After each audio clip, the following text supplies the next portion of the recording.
Ouais, je viens de voir un article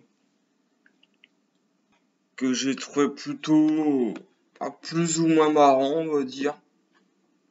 Voilà. Euh, ça pourrait presque faire un film comique, leur truc. Alors, je vais vous lire ça.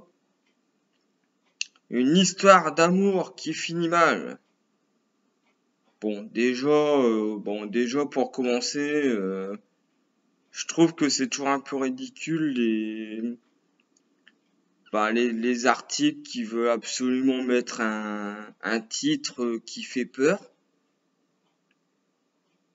Parce que bon, quand t'as un titre comme ça, t'imagines le pire, hein. Enfin bref. Donc, un couple ukrainien se sépare après avoir vécu 124 jours menottés. Bon. Moi, au début, quand j'avais lu ça, j'ai cru qu'ils avaient vécu en prison, je sais pas trop quoi. Mais en fait, non.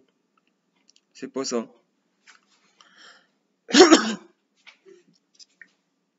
C'est l'histoire de Victoria et Alexander, deux jeunes Ukrainiens, qui le 14 février, dernier jour de la Saint-Valentin. Alors là, j'ai pas compris parce que la Saint-Valentin, c'est qu'un seul jour. Du coup, dernier jour de la Saint-Valentin, qu'est-ce que ça peut bien vouloir dire? Parce que le dernier jour, c'est aussi le premier, quoi, vu qu'il n'y en a qu'un seul. Enfin, donc ils ont fait un constat. Leur couple battait de l'aile. Alors, pour redonner de l'élan à leur vie amoureuse, ils ont décidé de se menotter l'un à l'autre et vivre attachés par le poignet 24 heures sur 24. Bon,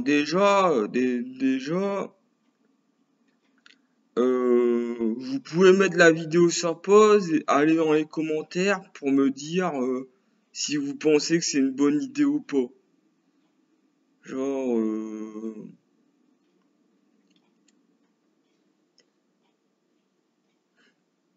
Genre, vouloir tellement passer du temps ensemble qu'on en finit attaché, quoi. Donc,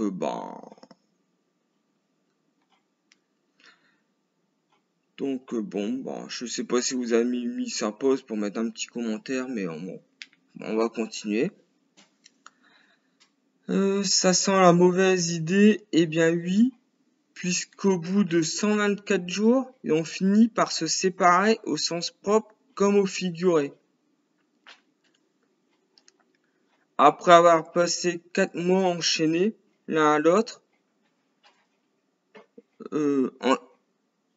jour et nuit, ils expliquent qu'ils ont hâte de prendre des chemins différents. En clair, ils ne se supportent plus et on les comprend. Bon, c'est genre vouloir tellement être l'un envers l'autre, enfin l'un avec l'autre, que que en vrai leur solution ça fait l'effet inverse en vrai. C'est comme si que tu que tu voulais nourrir la flamme et au lieu de ça, ça l'éteint.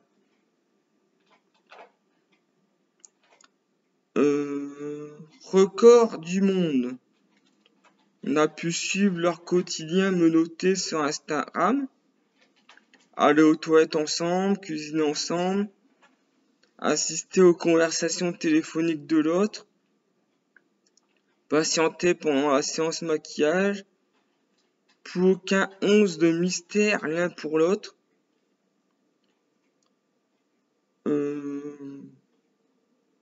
Ouais, bon. Enfin, seul intérêt de ce calvaire,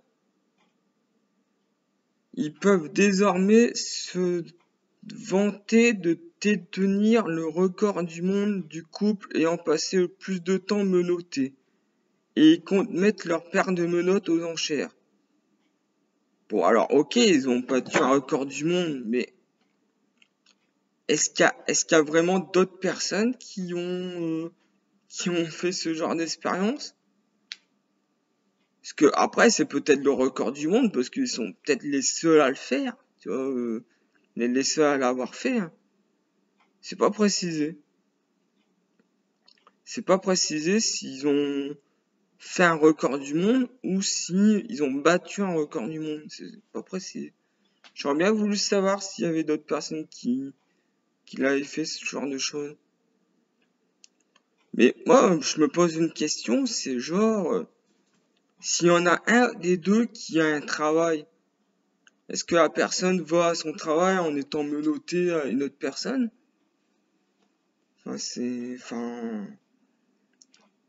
Ça me fait penser au film, je sais plus le titre du film.